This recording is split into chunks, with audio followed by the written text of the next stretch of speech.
a homeowner fails to pay their monthly dues, special assessment, or fines, the HOA has the legal right to place a lien on the property. In approximately 20 states, HOAs carry what's called super priority status, which allows them to legally foreclose on a home even if the owner's primary mortgage is fully up to date. Breaking news, Zillow has laid off 500 employees just prior to their earnings call. Correct. Mortgage rates surge to a one-year high. So Illinois is not the worst place. It's nearly last. The worst state to get permitting and building is Alaska. Illinois issued just 157 housing permits per 100,000 residents from over the last 12 months. JP Morgan Chase is launching a massive $750 billion initiative through 2035 to bolster U.S. homeownership and affordable housing as part of its American Dream initiative. They aim to increase current mortgage lending by more than 40% and provide loans to 200,000 first-time homebuyers. The future of rate hikes are still on the table. Market trends, Matt Lombardi, Steve Kaempf, August 10th. Matt, welcome to the program again. We're rolling along. Hello, everybody, and thank you for your new subscribers out there. Hopefully you're watching. Absolutely. Groundswell, Matt. Groundswell. New fans out there. Lots of great comments. We love it. There's a lot of banter back and forth. You can check the comment section on our previous shows and get what the public is thinking. Matt, breaking news, Zillow has laid off 500 employees just prior to their earnings call. Correct. So Zillow, actually in I think January, laid off 200 employees, and they just made the announcement last week that they're laying off another 500. And so Zillow, like others, are using AI differently, and plus they are a publicly traded corporation, so they are trying to clean up their balance sheet. So anyway, 500 poor people were cut, and it's due to, according to what the CEO says, more AI-driven stuff. So not surprising here. We'll keep you posted on what's happening with that. Matt, it seems like everyone who's going to lay somebody off blames it on AI. That's kind of a safe haven to say AI, Easy to do. Easy to do. All right, Matt, let's move on. The Fed holds rates steady at the July meeting. A lot of different nuances and insights. Why don't we talk about that? So we report on each Fed meeting, and the last in-person meeting was at the end of July, where Kevin Warsh, who is now at the helm, he and his crew decided to keep rates steady, because there's a lot of speculation at some point later this year, and maybe even in July, that they were going to raise rates a little bit to tamp down the inflation rates. But that did not happen. Kevin Warsh rejected calling this decision a pause. He framed it as a rigorous review of the economic situation at the start of a new chapter aimed at tackling 5 years plus of above average inflation. Matt, I think one quick point is that everyone thought that when Kevin was coming in that he's going to be in Trump's pocket and that he's going to just be reckless with lowering rates. Not saying that would be reckless, but this clearly indicates that he's not. He's a man on his own standing. And I think just because Trump likes him, appointed him, and he's on the same team, Warsh could do whatever he wants, because he knows what he's doing. Absolutely. As opposed to too late Powell. Yeah. All right, Anyway. Matt. Economic backdrop and uncertainty. So the solid expansion of the U.S. economy is good. And so that's supported by strong productivity growth, capital investment, and there's still ongoing uncertainty with what's happening in Iran. But the good is we are still, as an economic, resiliency, expanding. Now the bad is inflation, and we talked about how inflation in the last reporting of June went down. That was due to gas and oil prices going down. They have now gone up as we continue on into August. So that's an inflation concern. And how is this impacting the housing market? Is mortgage rates are now at their highest levels in over a year, and this is creating more of a holding pattern for those locked into their rates and those who can't get homes or property because of limited inventory. Matt, they did not have consensus on this, right? There was a little bit of a split committee, and I was surprised to see that. So this is this is tough for Kevin Warsh as the new leader of the Fed, because you want, and typically it's a unanimous decision, And when Powell was in there, Stephen Mervan, I think is the guy's name, who was appointed by Trump. He was a short-term guy, and he would always vote against it. Just like, we got to lower rates, we got to lower rates. He was the lone guy, just as the voice. Lone voice in the But wilderness. this was 3 different members dissenting who were pushing for a rate hike. So the goal of the Fed chair is to get consensus with the group. But Warsh says, don't worry about it. This is just a family matter, as he called it, a family fight, in assuring that the Fed is on the case. But we will keep an eye on it and report on this, because the Fed governor should be in consensus and in lockstep with what they're doing. So we'll see. And what's next is what we just said, is the future of rate hikes are still on the table. The next meeting, I believe, is in September.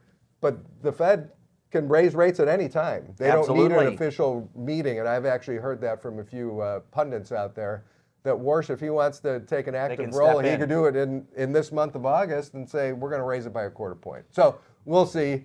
But for the time being, rates are what they are, and we're going to talk about mortgage rates later on in the program. Matt, a couple things come to mind. One is, if you have a room full of people that are all supposed to make policy and everyone agrees, some of you aren't necessary. You know what I mean? So the fact that you have dissenting voices in a room is probably healthy and good, and opposing opinions. I think the other thing is that Kevin Warsh, when he first came on, said, not necessarily is because that we have to, if the economy is good, we have to raise rates. Or, there isn't this just simplistic view of everything that if the economy is bad, we need to lower it. This kind of narrative is just not going to hold up anymore. Plus, in terms of future guidance from the Fed with more information, the markets are going to dictate a lot of what markets will dictate, as opposed to everybody relying on the media, relying on the Fed of, okay, what's going to happen? He's going to, he's keeping it under the radar. He's keeping it close to his vest. So, absolutely. Matt, next story. The NAR recently released its second quarter progress report for the 26 to 28 strategic plan. We've covered that extensively. Update covers the 7 priority areas and really how they're doing. So, great intro. Thank you, Matt. NAR, which is still the powerhouse we talk about, the American Real Estate Association, this up-and-coming group.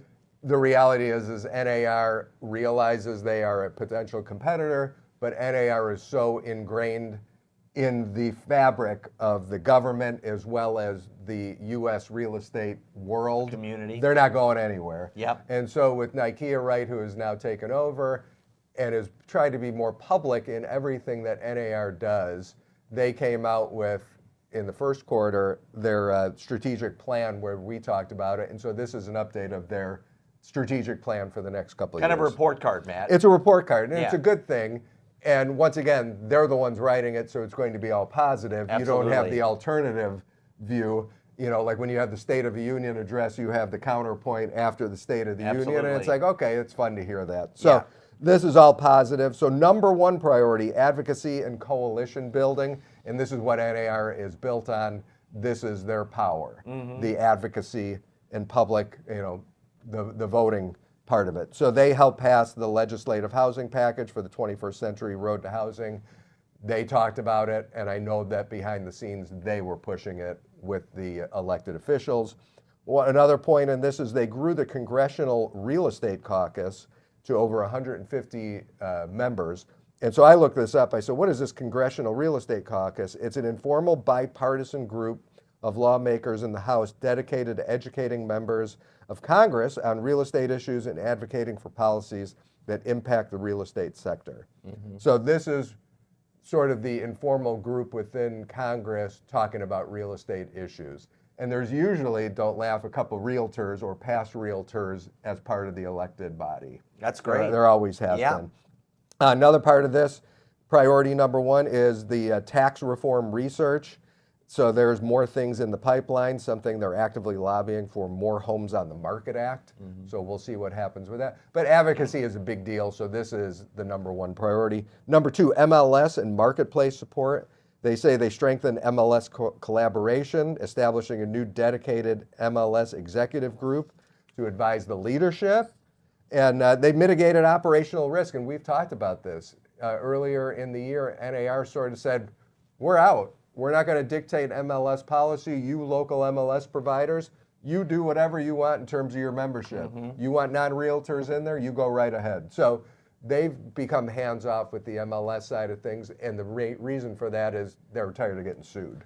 Yeah, Matt, and I think there was so much complaining, and every time the MLS has caught any heat, it always fell back on the NAR, and the NAR said, hey, we're empowering you to do your thing, and now they have the power in their hands. Some have taken it and done great things, and others are still wondering what they're going to do. Yep, moving on to priority number 3, legal and brand protection. This is another big thing with NAR. They secured preliminary settlement improvement. They progressed the Tachori versus At World Property class action lawsuit.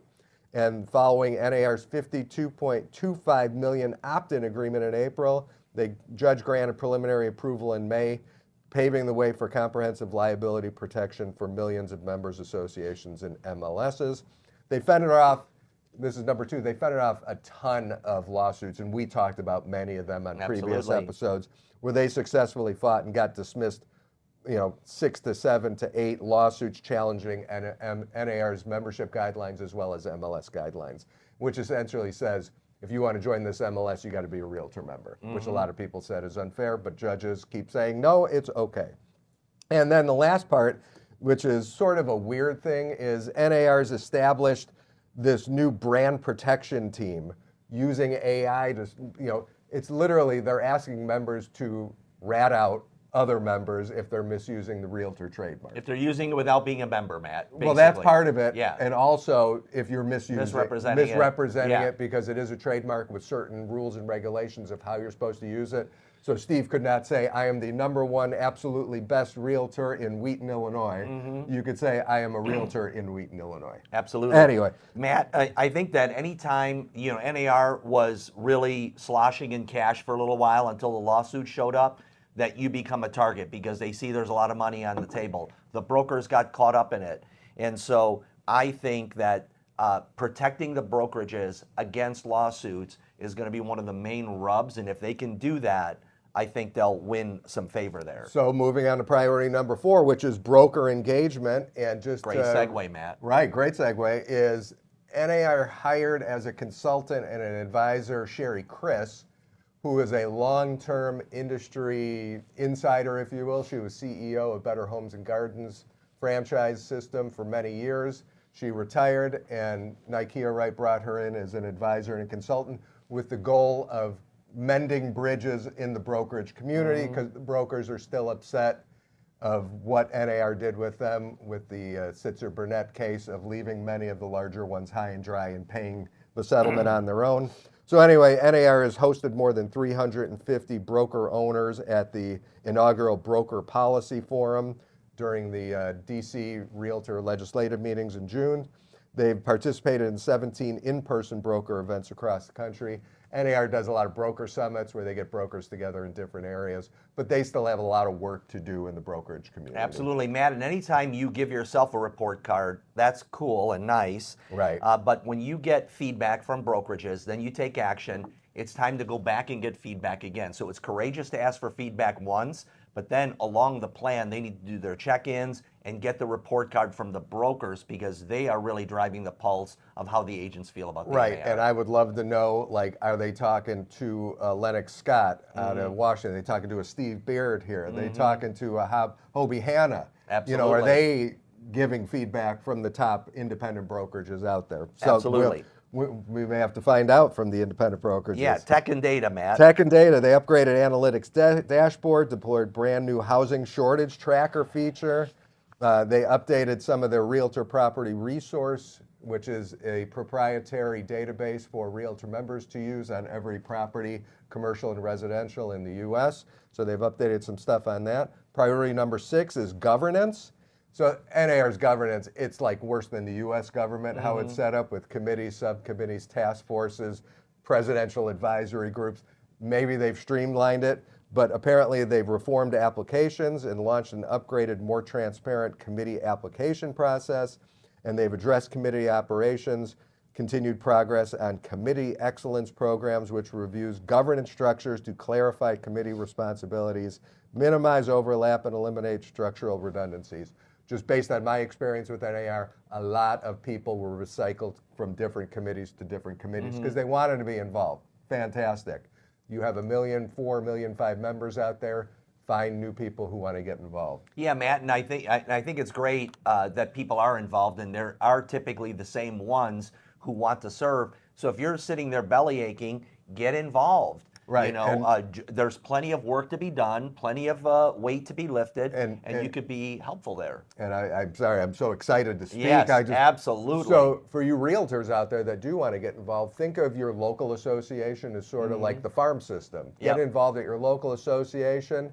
If you make a name for yourself and do some good stuff there, move on to your state association and then move on to national. Instead of, you know, I don't know how it is unless you're a phenom, you know, going straight to the national and get involved with their governance. But I would say start locally first, make the changes there, state, and then national. Matt, not only do you have an opportunity to have a voice, but the people that you meet are typically some of the best in the market, and it's a great opportunity for you to network, get best practices, see how people operate. So it's a win-win in that regard. 100%. All right, Matt, education. So the last priority is education. They've modernized platform progress. They've advanced the implementation of a brand new learning management system, and they're conducting systematic curriculum updates to align educational offerings with post-settlement business guidelines. Education's a tough one because there's so many different education providers out there in the real estate world. So I don't know what the future of NAR's education is, but that is a priority. And the key takeaway, CEO Nikia Wright says, NAR's pivot towards active risk reduction, heavy legislative wins, and improved operational transparency to directly support agents and brokers in their daily transactions. I would say some of the challenges she and they are facing is rebuilding trust with members, specifically the brokers. Yes. Reshaping the organization. What is not talked about is the tremendous number of staff cuts that have occurred. Literally, for those of you that knew NAR staffers, I was one of them. We're all gone. You look at the leadership ranks They of cleaned staff, house. they have literally cleaned house.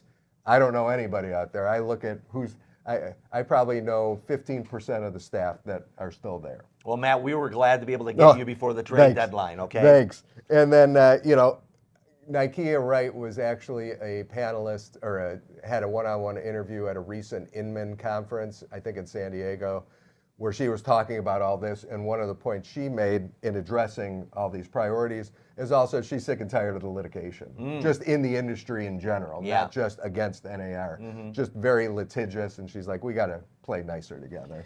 Yeah, Matt, and sometimes lawsuits get your attention to start changing, and that is what happened. So the lawsuit was really the impetus behind this kind of operational cleaning of the house. Also, Matt, I think there's pressure. We talked about the American Real Estate Association. RE/MAX joined in. Compass now with their whole swath of agents joined in. So I think that pressure is going to be good for the real estate community as NAR has to step up and compete for the membership dollar. Competition is usually a good thing. Absolutely. Matt, JP Morgan Chase is launching a massive $750 billion initiative through 2035 to bolster U.S. homeownership and affordable housing as part of its American Dream Initiative. What's this about, Matt? So Jamie Dimon, longtime CEO of Chase, which is the largest bank in the U.S., announced this recently, and as Steve just said, the financial commitment is investing $750 billion through 2035 to support U.S. homeownership. So that's good. Absolutely. I like when banks and financial institutions say, we know there's a problem, we're going to help it on our side of it with better financing. Target metrics include plans to finance up to 1 million affordable housing units and directly help 500,000 people to buy homes. I'd love to see how they determine what's affordable, Matt. Maybe we'll have those stats for next week. Yeah, that's right. What is affordable and how do you do it? They aim to increase current mortgage lending by more than 40% and provide loans to 200,000 first-time homebuyers. You know, legislative support, they back the new housing initiative, the 21st Century Road to Housing Act. And, you know, the broader American Dream Initiative is another initiative that Jamie Dimon announced a few months ago that is, you know, to combat wealth inequality, as well as a commitment to lend small businesses up to $80 billion. So it's not just home ownerships. They're looking to drive small businesses and help the little guy Yeah, the little get guy a piece of the ecosystem. pie. Absolutely. So I thought this was a good story. Steve thought this was a nice story. So Yeah. we'll continue on because it's a good PR bullet Absolutely. point. But what are they going to do with it in the years to come? 100%. And what's the impact, Matt? But I think it's always a great sign when the money people get involved and are aware of the situations and don't just stand on the sidelines and talk a gobbledygook. All right, Matt. Homeowners associations are tightening their financial leashes, skipping grace periods, and increasingly pursuing foreclosures to avoid their own financial collapse amid soaring insurance, repair, and safety compliance costs. So Steve and I saw this story and said, wow, Very this is interesting Yep. in terms of so many people out there live under homeowner association guidelines, whether it's a community, a townhome community, Single could be families. Yep. Do you live in a HOA community? I do. Condominiums. So people talk about HOAs, and the surprising part is that homeowners associations can find. So here's the definition: if a homeowner fails to pay their monthly dues, special assessment, or fines from the HOA, the HOA has the legal right to place a lien on the property and eventually sell the home at auction to recover that debt, even if the homeowner is completely caught up with their regular mortgage payment. This is serious stuff, Matt. So this blew me away. It's like, all right, I'm going to pay my mortgage. No one's going to foreclose on me. I'm going to keep my house. And then you have the homeowners association saying, yeah, that's great. You're paying your mortgage. Where's our piece? And so that's where homeowners associations are coming into play with this. And it's because there's surging foreclosures. HOA-related foreclosures hit 6,376 properties in the first quarter, which is a 40% increase over the last 2 years. HOAs have filed more than 285 liens last year, up almost 9%, turning delinquent accounts over to lawyers much faster to prevent shortfalls. And so when an individual owner's default, the remaining residents, so it's like the remaining residents have to pick up the slack. So if Steve doesn't pay and he and I are in the same HOA, me and everybody else has to pay his share if he's not paying month after month after month. And I'm able to still enjoy the benefits of the HOA. Exactly. And so HOAs are battling, obviously, not only high maintenance costs, and this is more so not necessarily in the Chicago or Midwest marketplace, but in Florida with the new rules and regulations with condominiums and restructure, the foundational structure. Making sure they don't fall over. Making sure but also insurance rates have gone up dramatically for condominiums.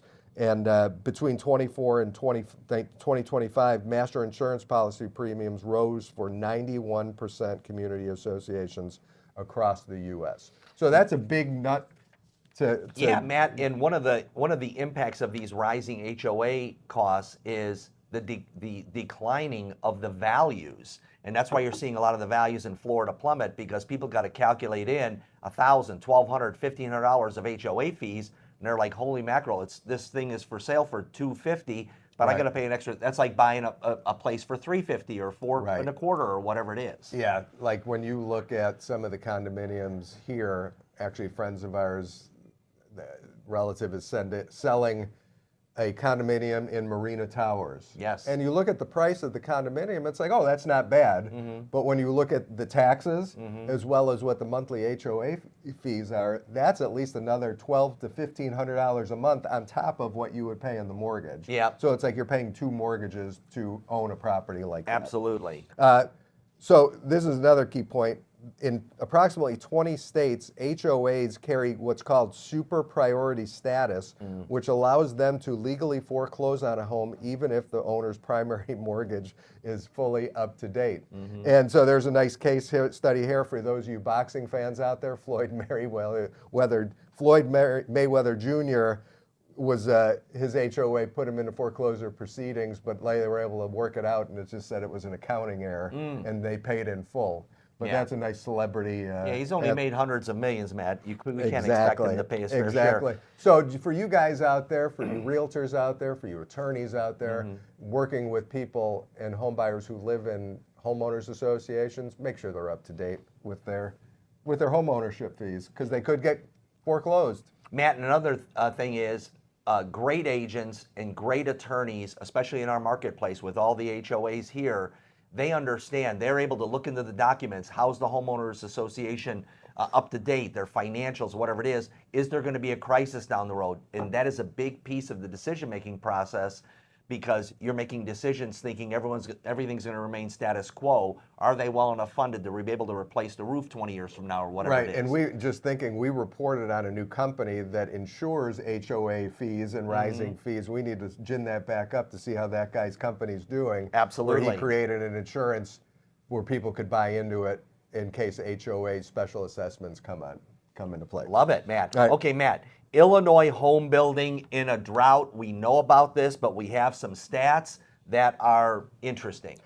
So Illinois is not the worst place. It's nearly last. We only, the worst state to get permitting and building is Alaska. And Alaska Can't is build tough. an igloo there? No. But Illinois apparently is number 2. So Illinois issued just 157 housing permits per 100,000 residents from over the last 12 months.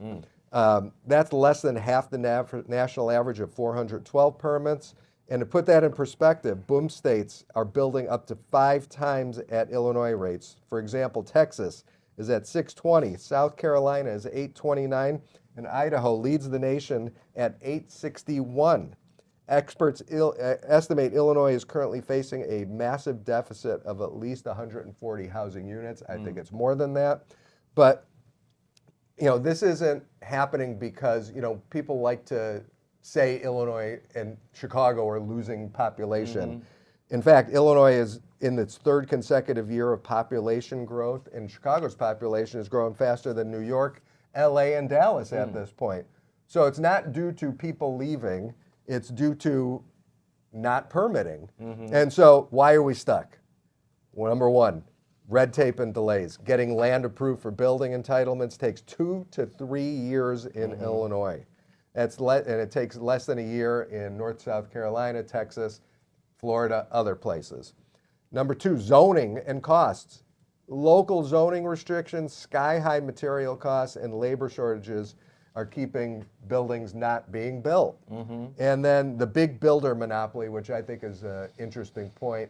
There's some major home builders, national home builders out there that include D.R. Horton, Lennar, and because they're building nationally, and they are the primary builders of homes here in Chicago, they're focusing elsewhere where it's easy to get permitting and build house and make a profit versus here where they got to run through years of legal red tape to get permitted. Yeah, and these big institutions don't have the necessary contacts, boots on the ground, understanding of the nuance of the market. I know in the investor community, the mastery with Andrew Holmes, there are certain areas they just totally redline and say, we don't go there. No, right. And these are seasoned investors who build, rehab, and do all that all the time. And so you can only imagine a national builder going, how am I going to figure this out? Right. That's a great point. So the opportunity for you builders out there is to understand the market and be the person in that community that can be the solution. Yep. And that sometimes is a tough thing to do. And so some other points here is, the housing shortage is actively hurting job growth. And an example here in Illinois is Rivian took over the old Mitsubishi auto plant in Normal, Illinois. So a huge auto plant that they took over, and they're going to build all their cars here, and we're going to hire all these workers, 8,000, 9,000 new jobs. There's nowhere for these poor people to live. And so this is an example of a company coming on board, and there's not enough housing. And so these poor workers now have to live up to 50 miles away to work at the Rivian plant. Yeah, and you think commute is only in Chicago. Right. If you lived in Normal, you're safe from that. Exactly. And so we talked about Governor Pritzker. He tried to put in, and he mentioned his Build Initiative program at the State of the State address, which aimed to fast-track permits and relax zoning laws. And of course, it failed in Springfield because there's so many local governments and fiefdoms that people do not in my backyard. NIMBY, I don't want this here. We have to keep our local property ordinances in place, and we can't be building multi-units or granny flats or retrofitting stuff to increase housing stock. So that's some of the issues. So it's a stalemate there, Matt, and Pritzker couldn't get it done, it sounds like. Okay, Matt, mortgage rates surge to a 1-year high Everyone's feeling it, everyone knows it, but what's behind the story, Matt? So average 30-year rates are hovering around 6.7%. 15-year is between 6 to 6.2% as we record today. And it's driven by the yields. Mortgage rates are climbing in tandem with the 10-year Treasury yields, which just hit 18-month high due to what's happening still in Iran with the soaring oil prices. And so why is this? What I just said, the Middle East conflict, but also beyond geopolitics, economists point to massive spending on artificial intelligence fueling inflation, along with general economic uncertainty. So anyway, the mortgage rates, if you look at the history of it, Steve and I have talked about this many times, they're relatively in a good place. But in our recent world, where I forget 50% of the people are locked in at 3.5%, 4% less mortgage rates than what they are now, the lock-in effect is still in tandem, which is spiking it. You know, what's happening is mortgage rates are still high compared to what they were. Buyers are still feeling the pressure. There's no inventory. I mean, we've talked about in our last episode, I believe, the shortage, almost 30% year over year less inventory here in Chicago, which is awful. And so all those things are impacting mortgage rates, and the economic uncertainty with inflation and what's still happening in the Middle East, markets don't like that. They want stability, they want normalcy, and it's just not happening. Matt, but you know, when rates go up, typically prices do kind of hold or go down. Yep. So, and then all of a sudden rates come down, you're going to start to see activity, and then the next thing you know, the prices are going to come up, and the dollar out of pocket might actually be the same. So I'm not necessarily a fan of waiting to hear the number that you want to hear, because you might then be overpaying for a property. Agreed. Okay. Agreed. Matt, we're going to go on to viewer mail here. More viewer mail, let's do it. So here, good question. Thank you for sending this. On the last podcast, you reported that inventory levels in Chicago are down almost 30%. What can be done to get more homes on the market? So I just stab at it, Matt. So number one, loosen the permitting and fiefdoms here in the city and in other areas. Yes. Make it more easy to build a house. I mean, I see it in my own neighborhood, vacant properties that have been for sale, and they come in with a proposal to put in a multi-unit condominium or apartment.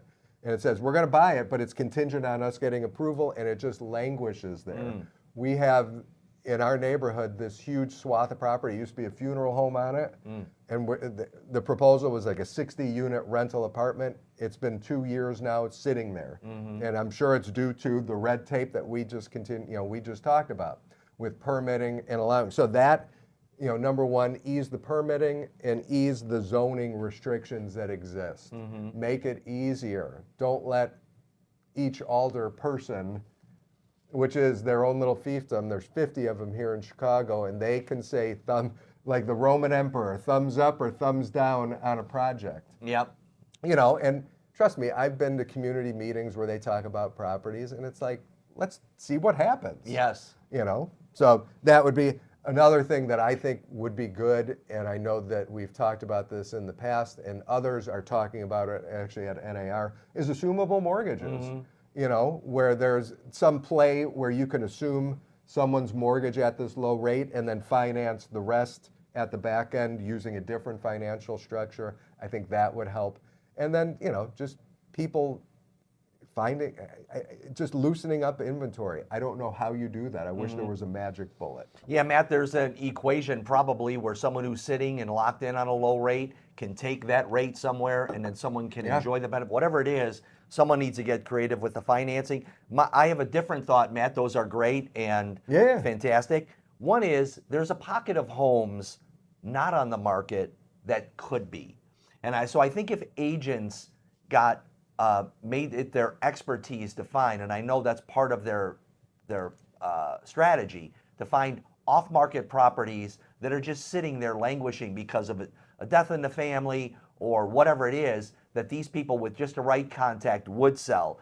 Also, if you're a buyer, you go to the Mastery and Andrew Holmes program, there's wholesalers there, and these wholesalers are expert at finding properties off the market. And many times they are real estate agents themselves. And so connecting with the wholesaler and saying, I'm looking in this area for this type of property could be also a strategy in finding deals that are not on the market. So those are my two things. Yeah, for you agents and brokers out there, I mean, it's tough. And we feel for you in terms of this inventory crunch isn't just for home buyers or property buyers out there. You're feeling the crunch too. Absolutely. And so how do you work differently? And I think Steve brings up a great point of trying to find those off-market listings.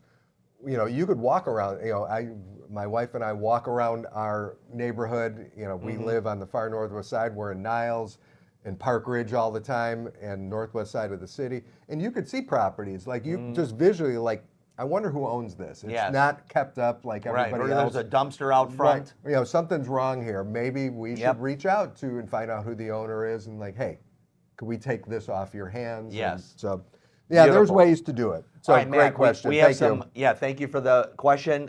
We have a podcast. We have Mark Ainley, great from GC Construction Development and Property Management.